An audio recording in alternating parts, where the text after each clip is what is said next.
భారతీయుల కళ, హిందువుల కళ అయోధ్య మందిర నిర్మాణం నిన్నటితో పూర్తయింది.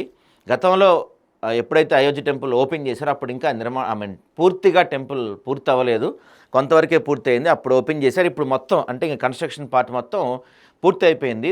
దానిపైన ధ్వజారోహణం పైన కాషాయ పతాకం ఎగరవేశారు. దానిపైన ఓం సింబల్తో పాటు జై శ్రీరామ్ అని ఇలాంటివన్నీ రాసి ఉంటాయి. సో ఇది 500 సంవత్సరాల హిందువుల కళ నిన్న నెరవేరింది. మోడీ గారు అయితే నిజంగా ఆ సీన్ మీకు చూపించే ప్రయత్నం చేస్తాను ఒకసారి.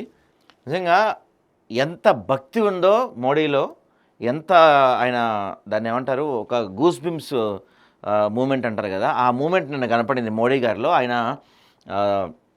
ఆ జెండా ఎగరవేస్తూ దానికి ఇట్లా దండం పెడుతున్న టైంలో ఆర్తితో అంటే ఎంతో ఉద్వేగానికి లోనయ్యారు మోడీ గారు. ఇట్లా ఆయన చేతులు ఉడికినట్టు కనిపిస్తుంది మనకు ఆ విజువల్లో. ఇది ఏదో స్లో ఉన్నట్టుంది, చూపించే ప్రయత్నం చేస్తా అయినా కూడా మీకు దాన్ని. సో ఈ సందర్భంగా మోడీ గారు మాట్లాడారు. శతాబ్దాల గాయాలు మానుతున్నాయి, సత్యమేవ జైతే అంతా రామమయం, అయోధ్య రామాలయంపై ధ్వజారోహణంలో మోదీ, అధికారికంగా పూర్తయిన పనులు భక్తులతో కలకల. సో ఆ సమయంలో ఆ పతాకానికి నమస్కరిస్తున్న ఇదండి పతాకం. సో దీంట్లో సూర్యుడు, కాషాయం కలరు సూర్యుడు, సూర్యుడిలో ఓం సింబల్, ఇవన్నీ కూడా దీంట్లో మనం స్పష్టంగా చూడవచ్చు. ఈ అయోధ్య రామ మందిరంపై ఈ ధ్వజారోహణంపై ఈ జెండాను ఎగరేశారనమాట. దీని జెండా తయారీకి కూడా చాలా అత్యంత వాటిని ఏమంటారు, ఆ చినిగిపోని క్లాత్ వాడారు. చాలా మొత్తం కూడా దాని మీద మొత్తం కూడా ఎంబ్రాయిడరీ చేసి తయారు చేసిందంట ఆ పతాకం. చాలా అత్యద్భుతంగా మోడీ గారు ఆవిష్కరించారు నిన్న దాన్ని.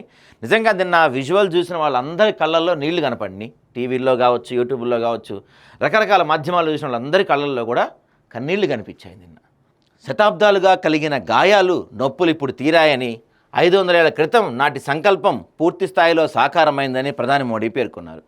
యూపీలోని అయోధ్యలో భారీ స్థాయిలో నిర్మించిన రామాలయం పనులు అన్ని విధాలా పూర్తయినట్టు ప్రకటించే ధ్వజారోహణ కార్యక్రమంలో మంగళవారం మోడీ గారు పాల్గొన్నారు. సో ధ్వజారోహణం అంటే అన్ని పనులు పూర్తి అయిపోయినట్టు అనమాట.